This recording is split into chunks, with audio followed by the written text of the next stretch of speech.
리플 분석 시작하겠습니다. 일단 제가 아까 오전 새벽에 영상에서 기울기가 감소를 하면서 결국에는 0.5달러, 0.505달러 부근에서 강하게 저항받으면서 행보하는 그림이다라고 말씀을 드렸었습니다. 그래서 현재 같은 경우에는 기울기가 감소되는 과정 속에 있고 결국에 이전의 그림을 봤을 때 어떤 이탈 이후에 정석대로 어떤 중요 저항 구간 그 추세의 하단부를 터치하고 다음 추세까지 빠지는 그런 그림을 계속 보여주고 있는데요. 현재도 마찬가지다라고 말씀을 드렸습니다. 그래서 결국에 0.505달러 중요 저항 구간 여러 번 터치 이후에 저항받으면서 결국에 지금 기울기가 0에 가깝게 지금 형성이 돼 있다고 말씀을 드렸는데요. 해당 구간 깨지면 결국 하락 추세로 전환이 되면서 하락세가 가속화될 수 있다라고 계속 강조를 드립니다. 그래서 이 부분을 제가 아까 오전에 말씀을 드렸던 내용인데요. 이 부분 추가적으로 말씀을 드릴 부분이 좀 생겨서 영상을 찍게 됐고요. 일단 지금 보시면은 기울기가 감소가 되는 형태 속에서 나온 하락 패턴이 있습니다. 바로 헤드앤숄더 패턴인데요. 헤드앤숄더는 하락 패턴입니다. 지금 헤드앤숄더 이렇게 지금 어깨를 그리고 있는 상황인데요. 헤드앤숄더 패턴이 형성이 되면 결국에 넥라인에 대한 이탈에 대한 이제 위협을 받게 되는 거고, 넥라인 이탈이 나왔을 때는 헤드앤숄더 크기만큼 빠진다라고 제가 말씀을 드렸었는데요. 지금 헤드앤숄더 크기가 6% 정도, 크게는 7% 정도입니다. 그 정도 형성이 돼 있고, 제가 헤드앤숄더 그래서 결국에는 이러한 행보, 그냥 봤을 때는 어떤 행보 과정이지만 중력 구간 돌파 실패 그리고 어떤 기울기 감소 되면서 결국에는 이런 하락 패턴이 형성이 큰 하락 패턴이 형성이 됐다라는 겁니다. 그래서 제가 이전에 헤드앤숄더 패턴을 말씀을 드렸던 적이 있는데요. 0.85달러 구간입니다. 해당. 이때도 헤드앤숄더 패턴이 그려졌다라고 제가 말씀을 드렸고, 결국에는 밑으로 빠지면서 크게 계속 급락, 밑으로 계속 빠지는 그림이 나올 거다 그때 강조를 드렸던 부분인데요. 지금 보시면은 저 때보다는 이때가 훨씬 큰 헤드앤숄더 패턴입니다. 보시면은 네. 그 이유는 이 헤드앤숄더 크기가 아까는 6%짜리였죠. 지금은 15%짜리입니다. 그래서 결국에는 15% 정도 빠지고 반등 이후에 추가적으로 더 빠지는 그림이 나올 거다. 그렇게 말씀을 드렸는데요. 그래서 헤드앤숄더 이탈 이후에도 내려가는 형태에 따라서 이 반등의 크기가 달라진다라고 말씀을 드립니다.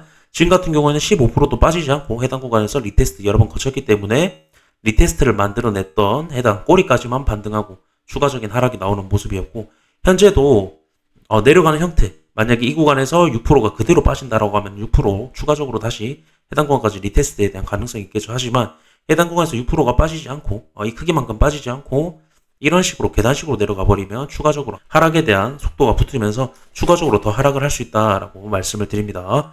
그래서 제가 결국에는 중요 구간 돌파 실패로 다음 추세 0.4달러까지 하락세를 계속 말씀을 드렸는데요. 지금 굉장히 큰 헤드앤숄더 패턴이 형성이 됐고, 그리고 4시간 봉입니다. 굉장히. 그래서 단기적으로는 굉장히 큰 봉이고, 결국에는 지금 아직 이탈은 나오지 않았지만 이탈 직전에 있다. 하지만 이탈에 대한 확률이 높은 이유는 제가 이전부터 계속 이 추세 기울기에 대한 이탈이 확률적으로 굉장히 높다라고 말씀을 드렸는데요. 이전에 말씀드린 어떤 상승의 기울기에 대한 감소 이후에 리테스트가 정석대로 이루어지고 있기 때문에 이 구간도 결국에는 0 구간까지 터치 이후에 지금 중요 구간 결국에 뚫지 못하고 있다라는 겁니다.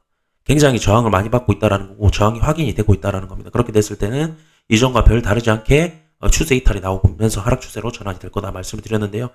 그렇게 됐을 때는 헤드앤숄더의 패턴에 이탈도 되고 이 상승 기울기에 대한 감소로 인해서 하락 추세로 전환이 되고 여러 가지 하락 요소가 겹쳐지면서 하락이 가속화될 확률이 높다라는 겁니다.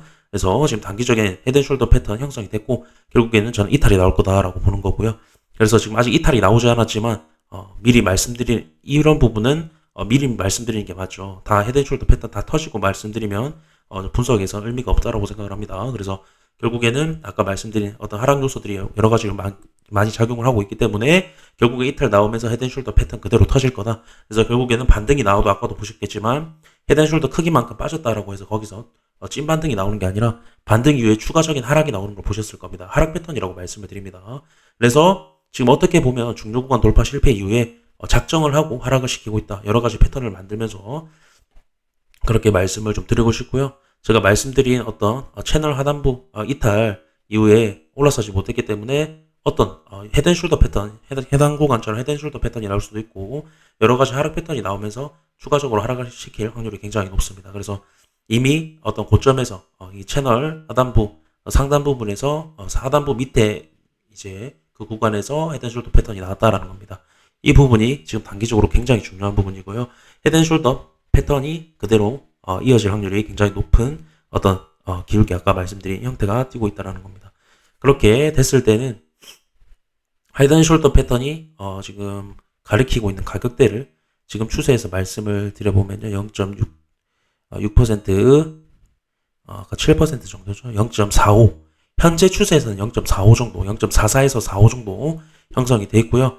일단 제가 말씀드린 이 채널의 어떤 크기도 제가 말씀드렸듯이 18%, 17% 정도 해당 이탈이 나왔던 구간에서 17% 정도, 네, 17% 정도 하면 0.44달러 정도가 나옵니다. 그렇기 때문에 어떤 이 중단기적인 채널의 하락분도 0.44 정도, 그리고 헤드앤숄더에 대한 하락분도 0.44에서 45 정도 가리키고 있기 때문에 하락적으로 굉장히 확률 높게 하락에 대한 부분이 높게 지금 하락 패턴 형성이 되어 있다라는 겁니다. 그래서 아까도 말씀드렸지만 결국에는 반등 이후에 채널 하단부까지 빠지는 그림, 결국에는 아까 0.4445에서 결국 계단식이든 아니면 쭉 빠졌다가 헤드앤숄더 넥라인까지 반등을 하든 결국에는 해당 구간까지 하락의 확률이 굉장히 높아졌다라는 겁니다. 지금 0.5달러 밑에서 지금 머물고 있는데요. 그래서 헤드앤숄더 패턴 이탈이 얼마 남지 않았다는 걸 제가 강조드리기 위해서 이번 영상을 찍게 됐고요.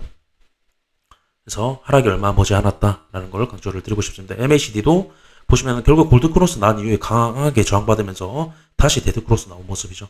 굉장히 매도세가 강하다라는 겁니다. 플러스 구간 근처도 못 가고 이런 식의 매도세가 나온다라는 건 결국에 매도에 대한 부분이 강한데 이런 패턴이 형성이 됐다는 자체가 결국에는 하락에 대한 시그널, 강력한 시그널이다라고 말씀을 드리고 싶고요. 제가 이거 고점에서도 헤드앤숄더 패턴 나오고 채널에 대한 이탈이 나왔기 때문에 두 가지의 하락 요소가 겹쳐있기 때문에 강력한 하락 시그널이다라고 말씀을 드렸었습니다. 지금도 채널에 대한 이탈, 어떻게 보면은 이때는 같이 겹쳐있는 패턴이지만 이때보다 보시면 헤드앤숄더 패턴이 한 가지로 보실 수 있지만 이미 이전에 큰 채널, 이때보다 더 장기적인 채널에 대한 이탈이 나온 상태이기 때문에 굉장히 큰 하락 요소 플러스 헤드앤숄더라는 겁니다. 그렇기 때문에 이전과 별 다르지 않게 크게 하락을 할 수 있는 자리다라고 말씀을 드리면서 영상 마무리하도록 하겠습니다. 감사합니다.